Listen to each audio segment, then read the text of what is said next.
네. 오늘은 디모데전서 5장 17절 말씀부터 우리가 보겠습니다.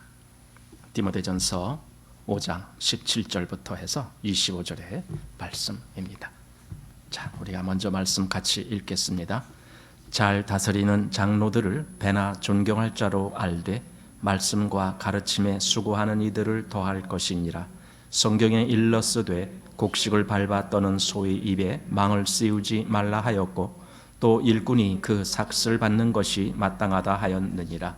장로에 대한 송사는 두세 증인이 없으면 받지 말 것이요 범죄한 자들을 모든 사람 앞에 꾸짖어 나머지 사람으로 두려워하게 하라. 하나님과 그리스도 예수와 택하심을 받은 천사들 앞에서 내가 엄히 명하노니 너는 편견이 없이 이것들을 지켜 아무 일도 편벽되이 하지 말며 아무에게나 경솔히 안수하지 말고 다른 사람의 죄에 간섭지 말고 내 자신을 지켜 정결케 하라. 이제부터는 물만 마시지 말고 내 비위와 자주 나는 병을 인하여 포도주를 조금씩 쓰라. 어떤 사람들이 죄는 밝히 드러나 먼저 심판에 나아가고 어떤 사람들이 죄는 그 뒤를 쫓나니 이와 같이 선행도 밝히 드러나고 그렇지 아니한 것도 숨길 수 없느니라. 아멘.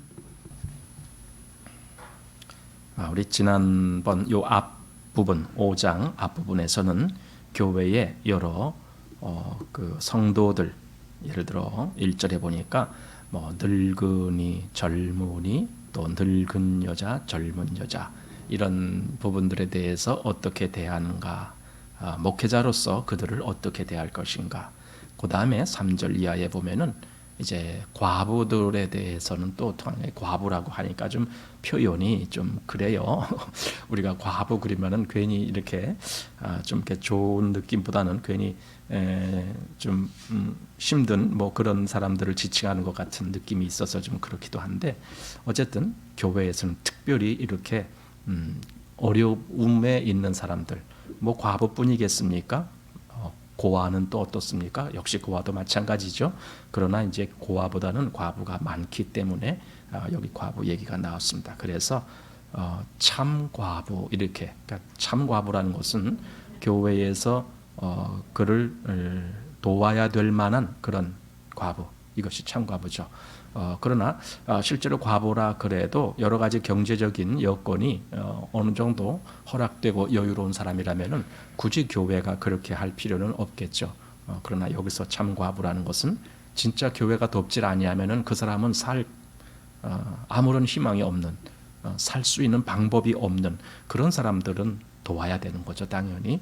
그래서 참 과부라는 말을 여기서 썼습니다. 그래서 그런 과부들은 그 대신 신중히 해야 된다. 그래서 나이도 참 과부 명부에 올릴 자는 60이 덜 되지 아니하고 이렇게 한 걸로. 또 뭐 그 외에 여러 가지 다른 조건들도 많이 있습니다. 더군다나 젊은 과부는 거절하라 이렇게 해서 젊은 사람들은 오히려 예를 들어 시집 갈 수 있으면 다시 재혼을 해라 이제 이렇게 이야기하는 거죠. 왜냐하면은 대적에게 회방을 받지 않기 위해서 그렇다라는 거죠. 대적, 항상 그리스도인을 대적하는 자가 있습니다. 항상 노리는 거지요.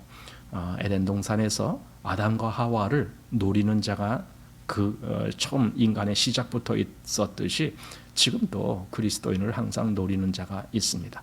그리스도인이 아니라면 굳이 사단이 노릴 필요가 없습니다. 왜냐하면 그 사람은 그냥 사단 편에 있으니까. 그러나 그리스도인들은 하나님 편에 있는 사람들이기 때문에 사단은 늘 그들을 공격하려고 합니다. 그래서 지금도 그리스도인들은 많은 공격을 받는 것이, 그게 어떤 면에서는 그냥 당연한 거다라고 볼 수 있습니다. 그리스도인은 항상 공격을 받습니다. 왜냐하면 아직도 이 세상에는 사단의 역사가 많기 때문에 그렇습니다. 아직도 세상 임금은 사단입니다. 그래서 사단이 많이 공격을 합니다. 자, 이렇게 이제 일반 성도들이나 또는 과부들이나 이런 성도들에게 대한 말을 해놓고 이제 17절 이하에는요 좀 특별한 말을 해줍니다. 그것은 장로들에 대한 내용입니다.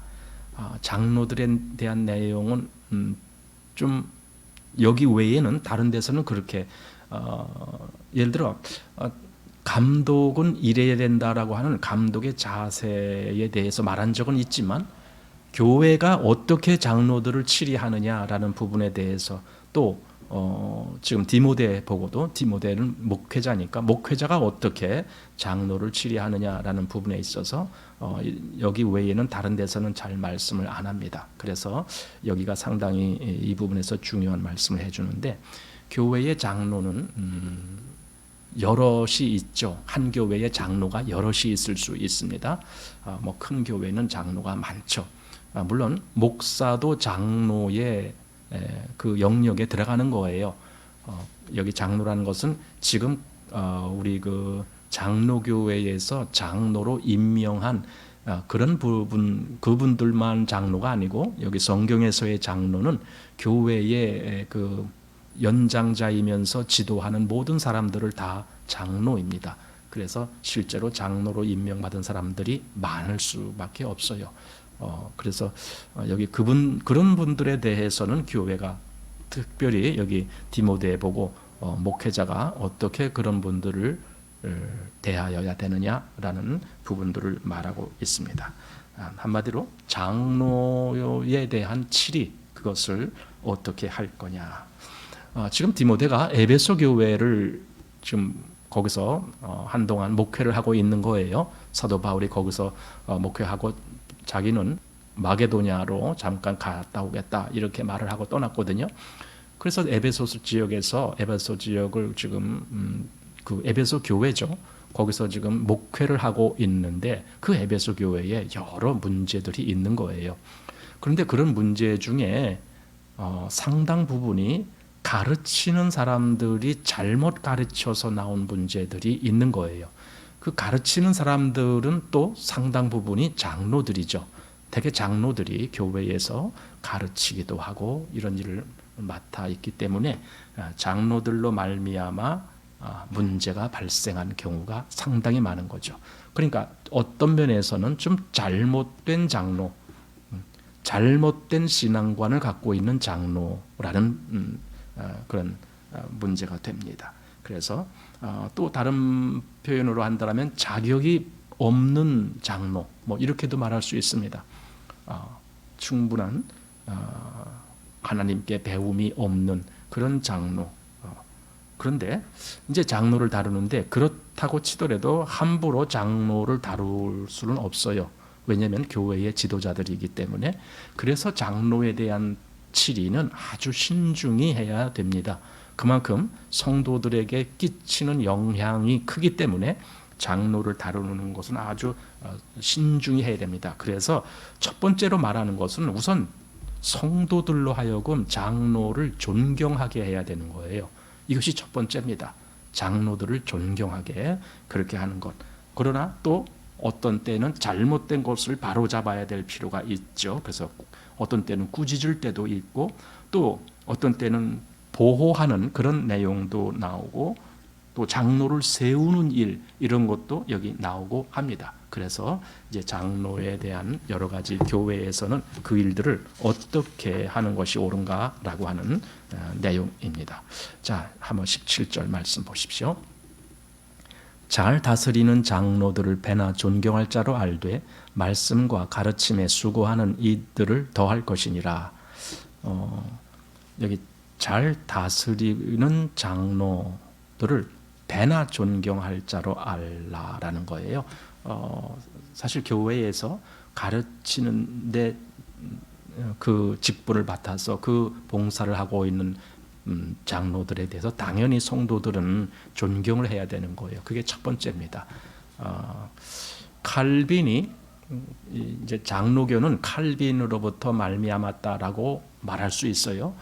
그래서 칼빈이 그 모든 것을 이제 썼는데 특별히 기독교 강요라는 것을 칼빈이 썼습니다. 거기는 교회 또는 신앙인들의 여러 가지 그 문제들을 다루고 있는데 굉장히 분량이 많아요. 칼빈은 그 기독교 강요를 거의 평생에 걸쳐서 계속 다듬었어요. 그래서 초판은 그냥 보통 우리가 보통 보는 책 한 권 정도 분량 그렇게 처음에 초판이 나왔는데 그 다음에 4번에 걸쳐서 수정을 합니다. 그래서 수정할 때마다 이게 자꾸만 분량이 커져요. 그래서 이제 마지막 분량에는요, 4권으로, 그 한 권 한 권도 굉장히 분량이 많아지고 4권으로. 근데 보통 우리가 서점에 가면은 3권으로 되어 있죠. 근데 그 속에는 사실 그게 4권입니다. 그래서 4권으로 그렇게 분량이 나와 있는데, 칼빈은 그 교회에서 되어져 가는 또는 기독교 신앙에 대한 모든 것을 거기다 다 기록해 놓은 거예요. 그래서 지금 장로교회에서는 칼빈의 기독교 강요를 거의 우리 그 교리적인 면에서는 기준이 되는 그런 모범으로 생각하고 있습니다. 물론 그렇다고 해서 기독교 강요가 다 옳게만 썼느냐, 그렇게 보진 않습니다. 왜냐하면 역시 칼빈도 사람이기 때문에 그가 본 어떤 관점 속에는 틀린 것이 있습니다. 그건 우리도 마찬가지입니다. 저도 마찬가지입니다. 제가 여러분들 앞에 말씀을 증거하지만 제가 다 아는 거 아니잖아요. 저도 틀릴 수가 있는 거거든요. 그러니까 모든 그리스도인들은 그런 마음이 있죠. 내가 다 아는 게 아니다. 그래서 어떤 면에서는 늘 배우려는 마음이 있어야 되고, 또 늘 겸손한, 자기를 낮추는 그런 마음이 있어야 되는 거죠. 자, 어쨌든 칼빈이 그 기독교 강요 이런 부분에서 장로를 정의했습니다. 그런데 장로는 두 반이 있다. 이렇게 두 반. 그러니까 이렇게 나누는, 한 장로지만, 같은 장로지만은 두 반으로 나눈다. 그래서 한 반은 치리하는 치리 장로를 말합니다. 그런데 또 한 반은 그 치리하는 장로 중에 특별히 말씀을 증거하고 가르치는 말씀 사역을 하는 장로가 있다. 그 말씀 사역하는 장로를 목사라고 한다. 이렇게 되어 있어요. 그래서 우리가 보통 장로 하면은 뭐 목사나 또는 우리가 보통 장로라고 부르는 장로나 다 똑같이 장로급이에요. 그런데 그 중에 특별히 말씀 사역을 하는 장로를 목사라고 칭하는 거죠. 그래서 말씀 사역을 하게 한다. 이제 그렇게 칼빈이 나누었습니다. 자, 그런데 여기 17절에는요. 잘 다스리는 장로들을 배나 존경할 자로 알되. 그러니까 보통 우리가 다 성도들을 다 존경하는 마음이 있어야죠. 우리가 남을 나보다 더 높이는 그런 마음, 이거 성경에서 가르치는 성도들의 마음 아닙니까? 자기보다 남을 더 높이는 그런 마음이 있어야 되지 않느냐 이거죠. 그런데 이제 장로들을 대해서는 더 그렇다라는 거죠. 2배나 배나 더 존경할 자처럼 그렇게 대해줘야 된다. 그러니까 존중하라 그거죠. 그만큼 이게 왜 그러냐면은요. 모든 교육이라는 것, 교회에서도 사실은 교육이라는 것이 있잖아요. 가르침이 있잖아요. 학교에서도 가르침이 있잖아요. 가정에서도 가르침이 있잖아요. 이런 모든 가르침이 제대로 되려면은 배우는 자가 가르치는 자에 대한 존경심이 있어야만 그 교육이 되는 거거든요. 존경심이 없으면 교육이 안 돼요. 그래서 교회나 학교나 가정이나 그 가르치는, 그러니까 가정에서는 부모가 가르치는 거죠, 자식을. 그 다음에 학교에서는 선생님들이 가르치는 거고, 교회에서는 목사들이 또는 장로들이 가르치는 거잖아요. 그런 목사나 장로들을 향해서 이 존경심이 없으면은 아무리 목사가 여기서 떠들어도 그냥 떠드는 얘기밖에 안 되는 거예요. 그건 전혀 교육이 안 되는 거예요. 그래서 장로들에 대한 불신, 만약에 이런 어떤 분위기가 있다라면 그건 빨리 해결을 해야지 그냥 놔두면 안 되는 거죠. 가정에서도 마찬가지예요. 자녀가 부모에 대한 불신이 있다. 그거 빨리 해결해야 돼요. 그래야만이 가정이 원활하게 돌아가죠. 특별히 이제 어린아이 때 그런 교육을 잘 시켜야 돼요. 부모에 대한 존경, 부모를 신뢰하는 것, 부모를 의지하는 것, 뭐 이런 부분에 대해서 어린아이들을 양육할 때에 그런 마음 자세를 만들어줘야 돼요. 자꾸만 무엇을 이거 하나, 이거는 뭐고 저거는 뭐고 그 가르치는 건 그렇게 중요하지 않아요. 왜냐하면은 부모를 존중하는 마음을 배우면은요, 나머지는 저절로 배워져요. 그러니까 나머지를 가르치려고 뭐 개개인 어떤 것을 가르치려고 여기 애쓸 필요가 없어요, 사실은.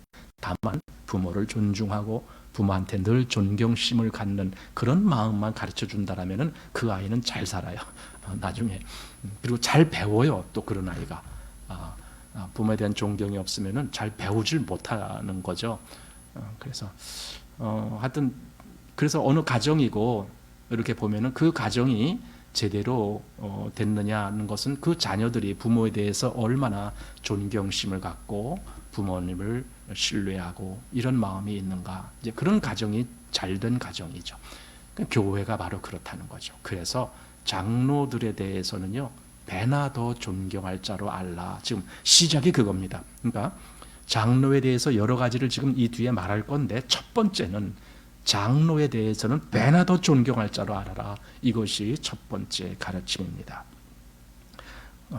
그래서 장로라면은 이제 여기 말고도 이제 몇몇 성경에서 데살로니가 전서 5장 12절 13절 여기도 보면은 다스리며 권하는 자에 대한 내용, 바로 그게 장로를 이야기하는 거거든요. 이제 그 장로들을 귀하게 여겨라, 이런 말이 나와요. 거기는 또 히브리서 13장 7절 말씀에는 거기 너희를 인도하던 자들을 생각하고 또 그들을 본받으라, 이런 말이 나오고, 또 그 조금 뒤로 가서 17절 말씀을 보면은 그 너희들 인도하던 자들에게 순종하고 복종하라, 또 이런 말도 나와요. 그러니까 그 인도한다라는 개념이 교회에서 가르치는 위치에 있는, 즉 장로급에 있는 그런 직분들을 이야기하는 거예요. 그래서 지금 계속 다른 서신서에서도 존경하는 것, 이것이 첫 번째다. 교회에서 장로에 대한 존경이 없어지면은 그 교회는 더 이상 아무런 가르침이 거기서는 될 수가 없는 거죠. 그냥 각자 알아서 하는 거죠. 그건 원래 하나님이 생각하시는 교회가 아니죠. 그래서 장로를 배나 더 존경할 자로 알아라. 그럼 사실은 장로는, 그건 다른 사람들은 그럴 겁니다. 아니, 장로들을 배나 더 존경하라고 하는데 그럼 우리는 뭐야? 이렇게 우리는 뭐야? 늘 장로들을 존경만 하고 우리는 그냥 뭐 아무런 뭣도 없고 뭐 이렇게 되나? 이제 이렇게 얘기할지 몰라요. 그런데 이제 우리 하나님의 말씀을 골고루 봐야 되는 게 그래서 있는 거예요. 야고보서에 보면은요, 야고보서 3장 1절 보면은 장로들이, 가르치는 자가 그렇게 성도들로부터 존경을 받는 건 좋은데, 문제는 그런 자들에게는 더 큰 심판이 있다, 이런 말이 있어요. 가르치는 자들에게. 그래서 가르치는 것을 조심하라, 함부로 가르치는 자가 되려고 하지 말아라, 이런 말씀이 있거든요. 조심하라는 거예요. 왜냐하면 하나님은 가르치는 자들에게 더 큰 책임을 물으신다는 거예요. 네가 바로 가르쳤느냐? 너가 잘못 가르친 건 아닌가? 분명히 하나님은 그것에 대해서 따질 거라는 거죠. 반드시 그럴 거라고 저는 생각됩니다. 왜냐하면 예수님도 여러 곳에서 말씀하시기를, 예를 들어 어떤 귀인이 어디 먼데 여행을 할 때에 그 종들을 모아놓고 어떤 사람에게는 뭐 달란트를 나눠주고 어떤 사람들에게 문화를 또 나눠주고 이러면서, 그러면서 결국 성경이 말씀하는 것이 뭐냐면 많이 받은 자에게서는 많이 달라 할 것이요, 이렇게 말씀했거든요. 그렇다면은 역시 가르치는 자들은 하나님께 많은 걸 받은 거예요. 많은 그 은사를 받은 거예요. 하나님에 대해서, 성경에 대해서 또는 신앙에 대해서 많이 알 수 있는 그 은혜를 받은 거예요. 그렇기 때문에 달란트를 많이 받은 거죠. 그러면은 그 많이 받은 자에게서 하나님은 많이 달라고 하시겠다라고 말씀하시는 거죠. 그러니까 책임이 더 크다라는 거죠. 또 실제적으로 교회에 영향을 미치는 면에 있어서도 가르치는 자의 영향력은 대단히 중요하죠. 가르치는 자가 잘못 가르치면 교회 전체가 엉망이 되기 때문에 그렇습니다. 그래서 말씀에 수고하는 이들에 대한, 즉 가르침에 수고하는 이들에 대한 그런 존경심에 대해서 성경은 분명히 먼저 말하고 있습니다. 자, 그래서 그 다음에 18절에는 바로 이 말씀을 하면서 구약 성경을 인용하고 있습니다. 신명기 25장 4절 말씀인데, 거기 곡식을 떠는 소에게 망을 씌우지 말라라는 말씀이 있거든요. 그 말씀을 그대로 인용하는 거예요. 그렇다면은 이제 그 앞에 17절에서 장로들을 배나 더 존경할 자로 알라라고 했지만 결국은 18절의 말씀을 같이 연결해서 본다라면은 그 필요한 어떤 것에 대해서 그것도 역시 지원해 줄 수 있어야 된다라는 거죠. 그러니까 곡식을 떠는 소의 입에 망을 씌우지 말아라라고 하는 그것은 소가 얼마든지 그 곡식을 떨다가 먹을 수 있게 해줘라 그거거든요. 그래서 이제 사역자들에 대한 교회의 그 대우는 마음으로 존경하는 것 그걸로만 끝나면 안 된다는 거죠. 생활할 수 있는 그런 후원을 또 해줘야 된다라는 거죠. 그래서 말하자면 사례 같은 그런 것들을 말하고 있습니다. 이 부분에 대해서 이제 고린도전서 9장 9절 10절 여기 보면은 거기도 그 말씀이 나오고 있습니다. 자, 그다음에 19절 이제 보겠습니다.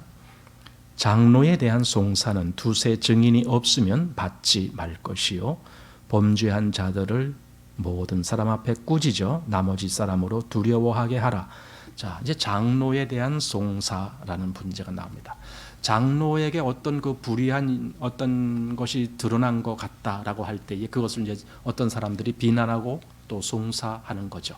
여기서 송사는 당연히 교회 내에서의 문제입니다. 이거 세상 법정으로 가는 문제는 아닙니다. 교회 내에서 뭐 어떤 장로가 좀 좋지 아니한 그런 행동을 하고 있습니다. 이렇게 됐을 때에 그것에 대해서 이제 일반 성도들이 아무개 장로가 좀 잘못된 것 같습니다. 이렇게 말할 때 그것을 여기 이제 그 디모데가 총 감독하는 입장에서 그것을 들었을 때에 한 사람의 그 소리로는 그걸 받지도 말아라 이거예요. 그냥 어떤 사람이 아무개 장로가 좀 뭐 이렇습니다라고 말할 때 그냥 한 사람이 와서 말하는 것은 아예 듣지도 말아라 이거예요. 받지도 말아라. 장로에 대해서 누가 송사를 하려면 두세 증인이 참여하게끔 만들어라 이거예요. 그래서 아주 확실한 증거가 있는 그런 것을 받아라. 그러니까 이 부분은 우선 함부로 장로들에 대해서 비난하거나 비평하는 것을 교회는 그걸 말하자면 잠재우는 거죠. 왜냐하면 그것이 앞에서 말한 것과 똑같죠. 장로들에 대해서 존경하는 마음이 있기 때문에 송사하는 문제에 있어서도 그것이 너무 함부로 아무나 할 수 있도록 그렇게 되는 것보다는 일정한 어떤 기준을 제시를 해서 이 분명한 기준에 합당한 그런 송사만 받아들이는 이제 그런 것이 옳겠다. 왜냐하면 그래야 교회가 안정되고 평안한 가운데 성도들의 신앙이 바르게 될 수 있기 때문에 그렇습니다. 그냥 송사가 너무 자유롭고 아무나 다 할 수 있으면은 오늘 뭐 무슨 송사, 내일 또 무슨 송사 이러면은 그 교회는 완전히 끝난 거죠.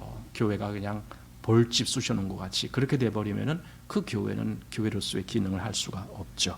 그래서 두세 증인, 즉 아주 신중하게 장로의 송사 문제를 처리하라라는 겁니다. 어떻게 보면은 지금 사도 바울은 디모데에게 장로들을 보호하라라는 거예요. 어느 정도까지는. 왜냐하면 그 교회를 위해서 그것이 필요하기 때문에 장로들이 그냥 일반 성도들로부터 막 공격을 받으면은 그 교회를 제대로 할 수가 없다. 그러니 장로들에 대한 송사는 매우 중요하게 다루고 그리고 그것은 아주 신중하게 처리해야지 아무나 쉽게 송사하게 내버려 두지 말아라. 지금 그 말입니다. 자, 그렇게 하고 20절 범죄한 자들을 모든 사람 앞에 꾸짖어 나머지 사람으로 두려워하게 하라. 예, 이 부분에 대해서 제가 전에는 이 부분이 범죄한 사람이라는 것은 장로들에 대해서 합당한 송사가 아니고 그냥 그 뭐랄까 너무 쉽게 하는 그러니까 장로를 비난할 목적으로 하는 뭐 그런 송사 그렇게 송사한 사람들 제가 이제 그렇게 알았었어요 전에는. 근데 이제 전에 한번 우리 남전도 회의에서 요 얘기를 같이 토론할 그럴 시간이 있었습니다. 이제 그때 이제 어떤 형제님이 이게 그게 아니지 않습니까? 이게 장로들을 말하는 것 같습니다. 이제 이렇게 말씀을 하셨어요. 그래서 저도 그 이후에 이제 여러 책들을 또 보고 이 부분에 대해서 말한 것에 대해서 사실 이게 책이라는 것은 어디까지나 그 책을 쓴 사람의 신앙적 주관 하에서 쓰기 때문에 같은 성경을 놓고도 이렇게 해석할 수도 있고 저렇게 해석할 수도 있어요. 그래서 책을 볼 때는 특별히 이제 성경 주석이나 성경을 해석하는 그런 책을 볼 때에는 한두 권 보면 안 돼요. 여러 책을 골고루 봐야 돼요. 그래서 이제 그런 걸 보면서 제가 보니까 이게 내가 잘못 알았구나라는 결론을 내렸어요. 지금 여기 17절 이하가 계속 장로들에 대한 치리 문제인데 장로를 어떻게 다루냐라는 문제인데 여기서 물론 아까 말한 대로 일반 성도들이 너무 장로를 쉽게 송사의 대상으로 삼는 것을 방지하기 위해서 이것이 일반 성도였을 것이다라고 그렇게 하는 것도 뭐 어떤 면에서는 뭐 그렇게 잘못된 것 같아 보이진 않겠지만은 그런데 더 의미적으로 보면은 그 다음 뒤에 말 이런 것으로 비춰볼 때에 이것은 장로들의 잘못을 이야기하는 것이다라고 이제 그렇게 말하는 책들이 좀 많이 있었습니다. 장로들이 죄를 저질렀다 또는 장로들이 잘못을 한 것에 대해서 바로 그 말입니다. 그래서 장로들이 그랬을 때는 여기 좀 처리 방법이 좀 특별합니다. 뭐냐면은 모든 사람 앞에 꾸짖어 이거예요. 모든 사람 앞에 꾸짖으라는 거예요. 바로 이 부분 때문에 이것이 장로에 대한 치리라는 것을 더욱 확실히 하는 겁니다. 왜냐면은 일반 성도들이 잘못을 했을 경우는 아주 특별한 경우가 아니면은 모든 사람 앞에서 처리하는 게 아니거든요. 일반 성도들이 잘못했을 때는 사실은 조용조용히 처리하는 거예요. 그 예수님도 만약에 어떤 사람이 너희에게 잘못을 범하거든 너만 가서 그를 상대해서 그를 뭐 어떻게 용서를 하다 뭐 이런 거. 그런데 그가 또 뭐 너를 듣지 않으면 그럼 두세 증인을 데리고 가서 또 두세 증인이 만약에 그들이 말에 맥히지 않으면 그 다음에는 뭐 교회에 말하고 뭐 이런 그 점차 그 단계가 있고 그래서 어떤 개인이 잘못했을 때에는 일단은 모든 성도가 다 알게 그렇게 처리하는 것이 아니거든요. 교회 내에서는 그래서 가능하면은 왜 그렇게 조용히 처리해야 되냐면은 그 사람이 돌이킬 수 있는 기회를 주려고 하기 때문에 그런 거예요. 그래야지 처음부터 다 공개해 버리면은 그 사람이 어떻게 거기서 계속 있느냐고 그냥 떠나가 버려야지 그때는.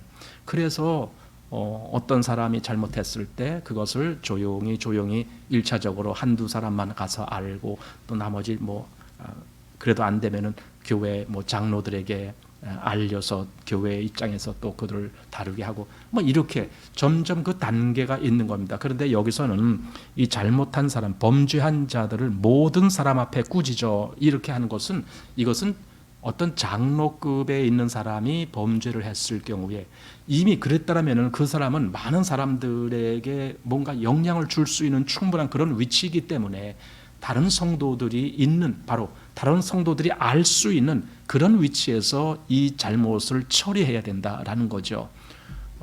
이제 그 예가 어디에 나오냐면은 갈라디아서 2장 14절 말씀에 바로 그것이 나오죠. 거기에 뭐가 나오냐면은 사도 바울이 베드로를 면책하는 대목이 나오잖아요.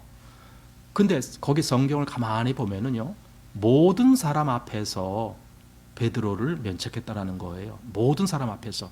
그러니까 그냥 개인적으로 누가 잘못했을 때는 1차적으로 개인적으로 만나서 당신 그거 잘못된 것이니까 고치십시오. 이렇게 권면할 수도 있지만은 베드로에 대해서는 그러지 않았다라는 거죠. 왜냐하면은 이미 교회가 사도 베드로로 말미암아 이미 물들어 있었던 거죠. 어느 정도 잘못이. 왜냐하면 베드로의 위상이라는 것이 얼마나 높아요, 교회에서. 그러다 보니까 베드로가 하는 일은 성도들이 볼 때에 그래 다 저게 옳은 거야 하고 무조건 따라가잖아요.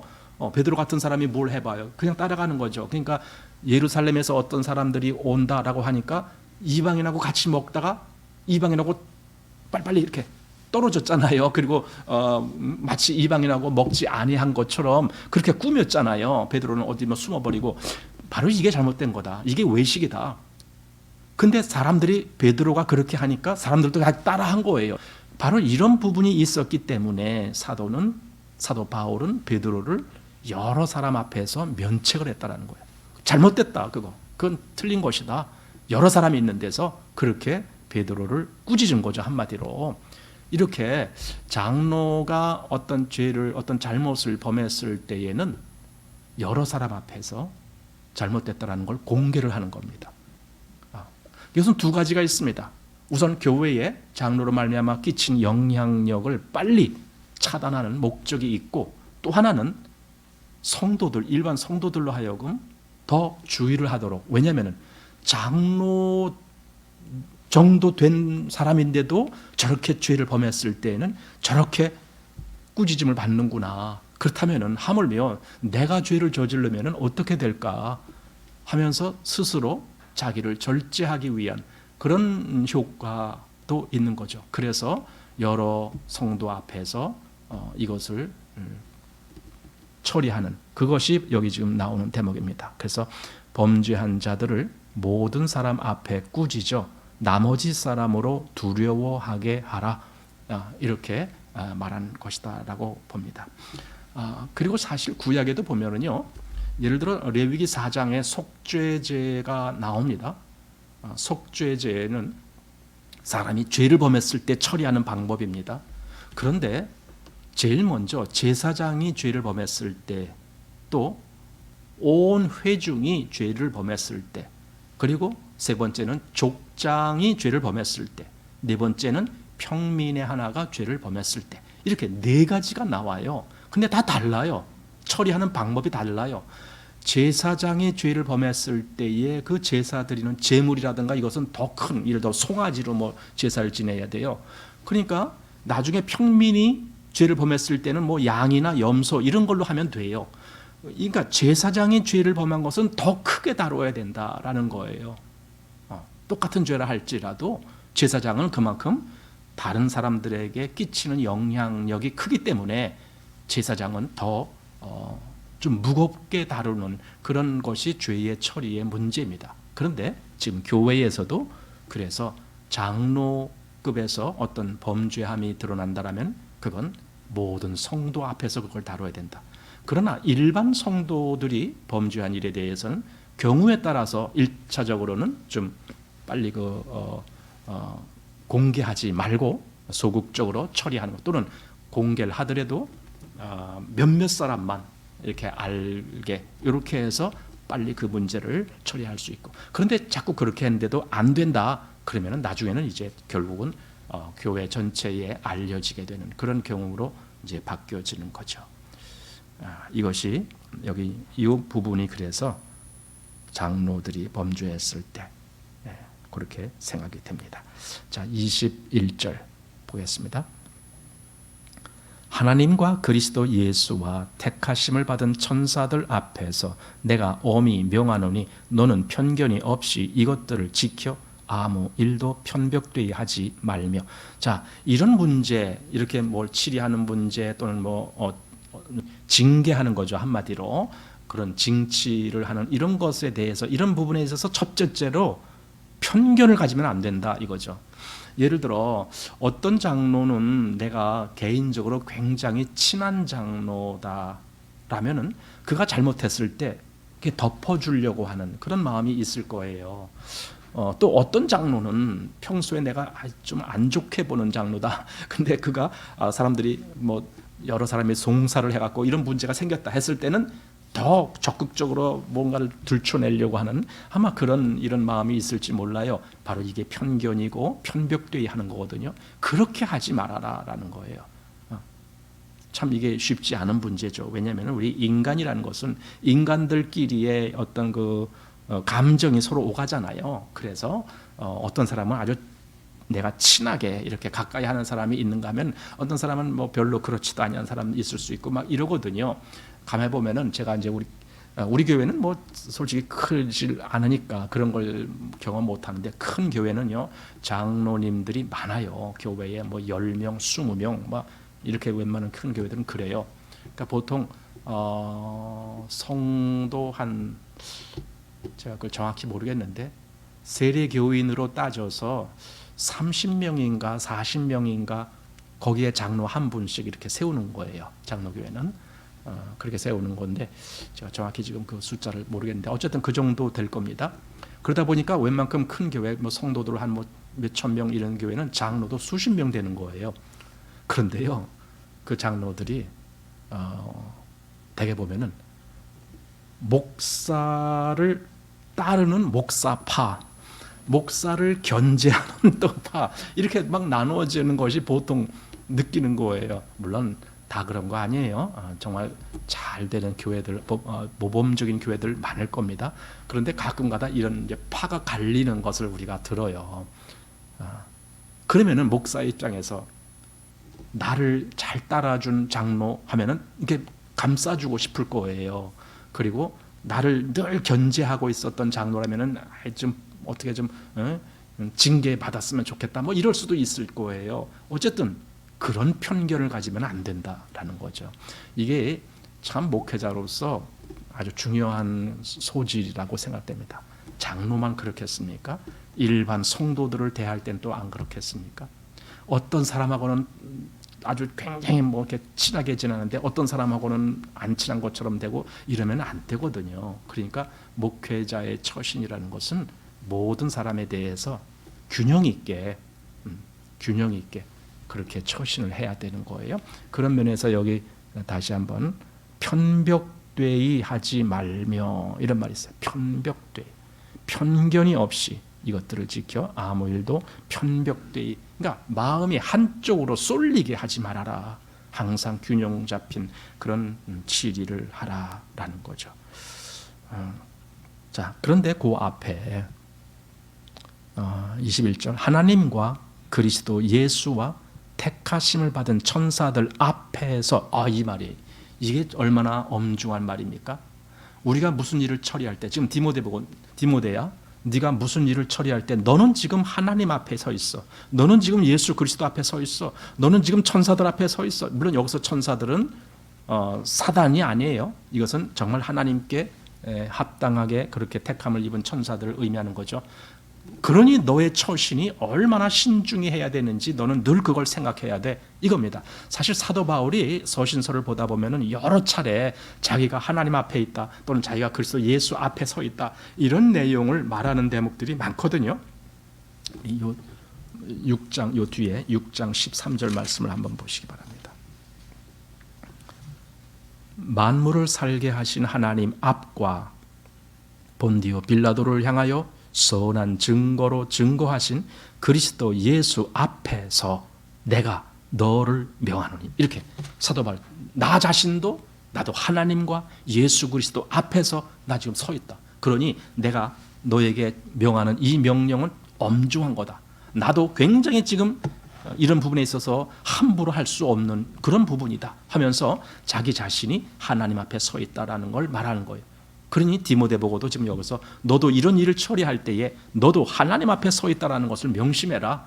그리고 그 일을 아무 편견이나 이런 편향된 마음을 갖지 않고 바르게 처리할 수 있기를 그걸 배워라. 뭐 이런 말씀을 하는 거죠. 자, 그렇게 하고 22절로 갑니다. 아무에게나 경솔히 안수하지 말고 다른 사람의 죄에 간섭지 말고 내 자신을 지켜 정결케 하라. 여기서 이제 안수 문제, 왜 갑자기 안수 문제가 나올까? 이렇게 생각할 수 있는데 여기서 안수라는 것은 아무 안수가 아니에요. 장로를 세우는 문제입니다. 왜냐하면 지금 계속 장로에 대한 내용이 나오고 있습니다. 장로를 세우는 문제에 있어서 그거 신중히 해라 이거예요. 신중히 해라. 그냥 아무에게나 경솔히 안수하지 말고 아무에게나 경솔히 정말 장로로서의 그 자질을 함양하지도 아니한 사람을 장로로 세워놓으면 안 된다라는 거죠. 실제로 교단에서는 이제 목사를 세워요. 장로는 대개 이제 개교회에서 뭐 선거를 한다든가 투표를 하는 거죠. 투표를 해서 거기서 이제 인준 받은 사람이 있다면은 그를 장로로 세우죠. 근데 뭐 이제 총회에서는 그런 사람에게 뭐 특별히 가르치지는 않아요. 다만 이제 장로 고시라는 걸 봐요. 장로 시험을 보는 거죠.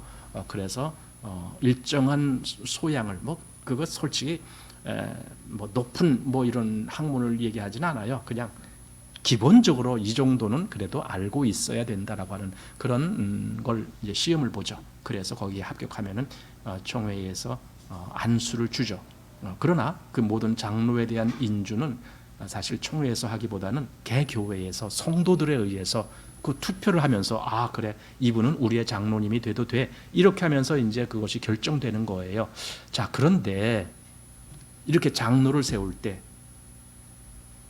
사실은 장로의 자격이 없는데도 예를 들어 어떤 사람은 돈이 많아 그래서 많은 사람들을 이렇게 포섭을 하는 거죠. 자기 편으로 만드는 거죠. 돈을 얼마든지 쓰면서 막 즐겁게 이렇게 해주고 그리고는 뭐 장로 이번에 내가 장로 나간다 그러면 그래요 알았습니다 뭐 우리가 후원하겠습니다. 만약에 이런 식으로 해서 어떤 사람이 장로 나왔다 이거 합당한 방법이 아니죠. 그러니까 디모데에게 이렇게 안수하는 문제를 아무에게나 경솔히 하지 말아라 지금 그 얘기예요. 아무나 장로 세우지 말아라 그 뜻이겠죠. 반드시 그들의 그 신앙과 그들의 소양을 살펴서 장로로서의 위치에 있을 만한 그런 사람만 안수를 해야 된다라는 거죠. 자 다시 한번 22절 아무에게나 경솔히 안수하지 말고 다른 사람의 죄에 간섭지 말고 내 자신을 지켜 정결케 하라. 다른 사람의 죄에 간섭지 말라.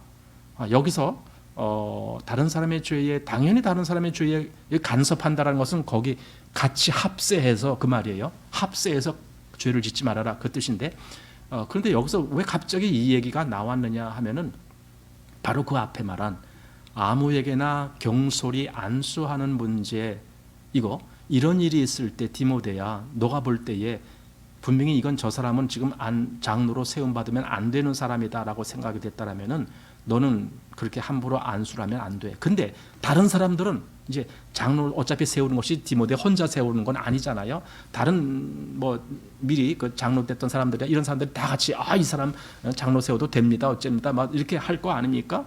그렇더라도 너가 보기에 저 사람은 장로 될 사람이 아니다라면 너는 거기 끼지 말아라. 지금 그 뜻이에요. 거기 끼지 말아라. 다른 사람의 죄에 간섭지 말라라는 말이 바로 그런 뜻이에요. 바로 이게 제가 여러 책들을 보니까 거기에 그렇게 해석이 되어 있더라고요. 그러니 사실 장로를 세운다는 문제가 얼마나 어려운 문제인가 그리고 얼마나 신중히 해야 될 문제인가 이거죠. 대개 아무 사람이나 장로를 세우면 교회가 나중에 큰일 납니다. 목사도 마찬가지예요. 목사도 그냥 뭐 신학교 와서 공부했다고 해서 그리고 목사 고시 와서 뭐 합격했다고 그런다라고 목사가 되는 겁니까? 사실은 인간이 판단하기에는 그러면 되는 것 같죠. 그러나 하나님의 판단을 생각해 봐야죠. 그러니 목사를 세운다는 것이 얼마나 어려운 문제인가 그런 생각이 듭니다. 그런데 이 땅에서는 지금 목사를 뭐 그냥 코스만 밟으면 그냥 목사 다 돼요. 그래서 문제가 많은 거죠. 나는 우리나라에 목사가 너무 많다라고 생각해요. 몇만 명, 한 6만 명 정도가 된대요. 교회는 한 4만여 개의 교회가 되고 목사는 한 6만 명 된대요. 난 10분의 1로 줄었으면 좋겠어요. 왜냐하면 정말 목사가 목사의 일을 하는 그런 목사들이어야 되는데 그렇지 아니한 목사들이 많은 것 같아서 그래요. 자, 그래서 안수 문제, 그 다음에 안수 문제를 하면서 제일 마지막에 뭐라고 했냐면 내 자신을 지켜 정결케 하라 이 문제가 있습니다. 즉 죄에 같이 합세하고 죄에 같이 끼어들어서 너도 죄를 범한 자고 그렇게 하지 말고 너 자신을 정결하게 지켜라 이런 말씀을 하는 겁니다. 자신을 정결케 하라. 자, 23절입니다. 이제부터는 물만 마시지 말고 내 비위와 자주 나는 병을 인하여 포도주를 조금씩 쓰라. 이건 또 무슨 말일까? 물만 마시지 말고 그럼 뭐 물 마시지 말고 뭐 포도주 마시라는 게 뭐냐 이게 사실은 디모데에게 뭐 어떤 그 소화기 계통의 문제가 있었던 건 아닐까 이제 이렇게도 생각돼요. 그래서 당시에 물이라는 것은 좀 위생상으로 그렇게 적절하지 않은 물이 많아요. 더군다나 지금 여기 중동 지역인데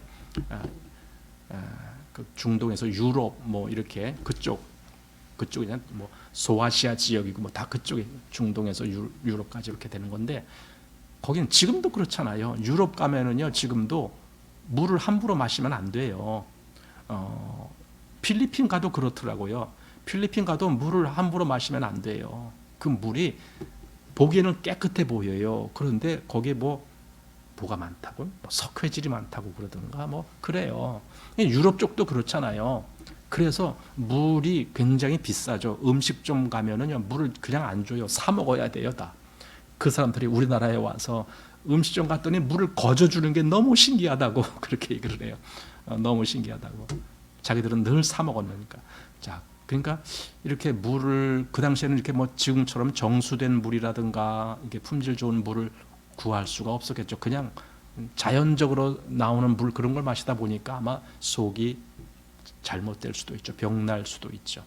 자, 그래서 포도주는 그래도 그게 발효식품이기 때문에 발효가 될 때는 그 악한 균들을 죽이는 거죠. 그런 기능이 있어요. 유익한 균만 살아있고. 그래서 포도주를 사용해라. 그냥 포도주를 즐겨 먹기 위해서, 향락을 위해서 그런 게 아니라 몸의 건강을 위해서 포도주를 조금씩 쓰라. 이렇게 한지도 몰라요.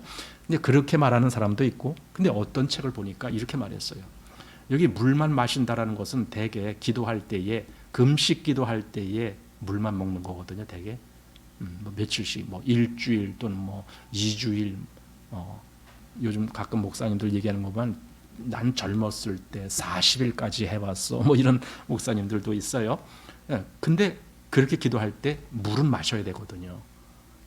그러니까 물도 안 마시고 40일 금식하면은요, 그 사람 나중에 살아나질 못해요. 그러니까 모든 이 소화 기관이 완전히 망가져 버려요. 그래서 꾸준히 물을 마셔야 되고, 또 40일을 금식했으면은 정상으로 돌아오기까지는 또 40일이 걸려야 된대요. 그러니까 처음에 미음 같은 거부터 먹기 시작해서 점차 죽 같은 거 먹고 해서 한 40일 정도 돼야나 정상적인 음식을 먹게 된다. 그래요. 하여튼 그런 얘기들이 있습니다. 저는 그렇게 해보지 못했습니다.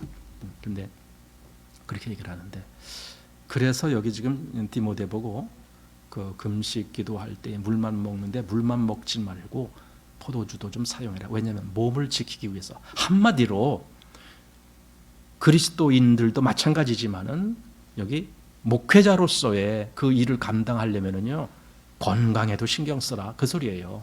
건강. 몸이 약해서 허약해서 하나님의 일 한다라고 할 때에 과연 얼마나 할 수가 있겠느냐고요. 그러니 우리 보통 이 몸은, 내 몸은 내 게 아니고 주님 것입니다. 이렇게 얘기를 하잖아요. 주님 것입니다. 그럼 주님 것이라면 당연히 나는 그 주님 것을 잘 보존해야죠. 왜냐하면 주님이 언제든지 쓰실 수 있도록 내가 그걸 잘 보존해놔야 주님이 필요할 때 쓰시잖아요. 어떤 기계가 있으면은 기계를 기름칠도 하고 잘 그 기능이 완벽하게 그렇게 해놔야 언제든지 그 기계를 사용할 때, 예를 들어 시골 가면은요, 그런 것들이 많아요. 요즘은 기계로 안 하면 거의 농사를 못 하는데, 봄에는 이양기라는 것이 있어요. 그 모내기 하는 그런 기계. 또 그런 걸 또 운반하는 트랙터라는 것이 있어요. 트랙터가 밭을 갈고 가을에는 또 그 추수하는 그런 기계가 있어요. 그러니까 보통 웬만한 시골집에는 그런 기계들이 요즘은 많이 있더라고요. 한 집에 없으면은 몇 집에서 하나 가지고 이렇게 돌려가면서 한다든가 그래요. 그런데 예를 들어 이양기를 한번 생각해 봅시다. 봄에 한번 모내기 하면은요, 1년 내내 놀아야 돼요, 얘는. 그럼 1년 내내 어떻게 돼요? 녹 쓸고 하고 다 그래요.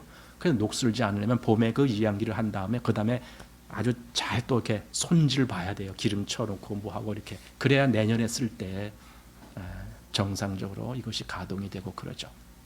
이게 그리스도인도 마찬가지예요. 항상 준비하고 있어야 돼요. 그래서 디모데 보고도 물만 먹지 말고 네 비위라는 말을 들어서 속병이 조금, 위가 좀 약하지 않았을까 그런 생각을 할 수가 있는데, 비위와 자주나는 병을 인하여 포도주를 조금씩 쓰라. 이렇게 포도주를 말하자면 약으로 사용한다라는 거죠. 약. 물이 그 당시에는 너무 위생적으로 많은 문제들이 있기 때문에 포도주를 아마 약. 지금 포도주 먹어서 위장병 고쳤다 그런 사람은 저는 못 들어봤어요. 지금은 아마 약이 좋은 약들이 많고, 지금은 물도 얼마나 좋은 물들이 많아요. 근데 이때는 그러지 않았어요. 물이라는 것이 위생적으로 아주 문제가 많았죠. 그러니까 물만 먹으면 배탈 나고 이럴 수가 있죠. 자, 그 다음 보시기 바랍니다. 어떤 사람들의 죄는 밝히 드러나 먼저 심판에 나아가고 어떤 사람들의 죄는 그 뒤를 쫓나니. 그 다음에 25절도 마찬가지입니다. 이와 같이 선행도 밝히 드러나고 그렇지 아니한 것도 숨길 수 없느니라. 자, 가끔 어떤 죄가 숨겨져서 잘 드러나지 않을 수가 있어요. 하지만 그건 시간의 문제라는 거죠. 어차피 다 드러나게 돼 있다. 누가 어떤 잘못을 범했다. 여기 어떤 사람의 죄, 그랬습니다. 죄 다 숨기고 어떻게 아무도 모르게 죄를 범했다. 그럴지라도 결국은 드러나게 됐습니다. 마찬가지로 여기 선행에 대해서도 마찬가지입니다. 선행도 아무도 모르게 했다. 그래도 결국은 드러나게 되었습니다.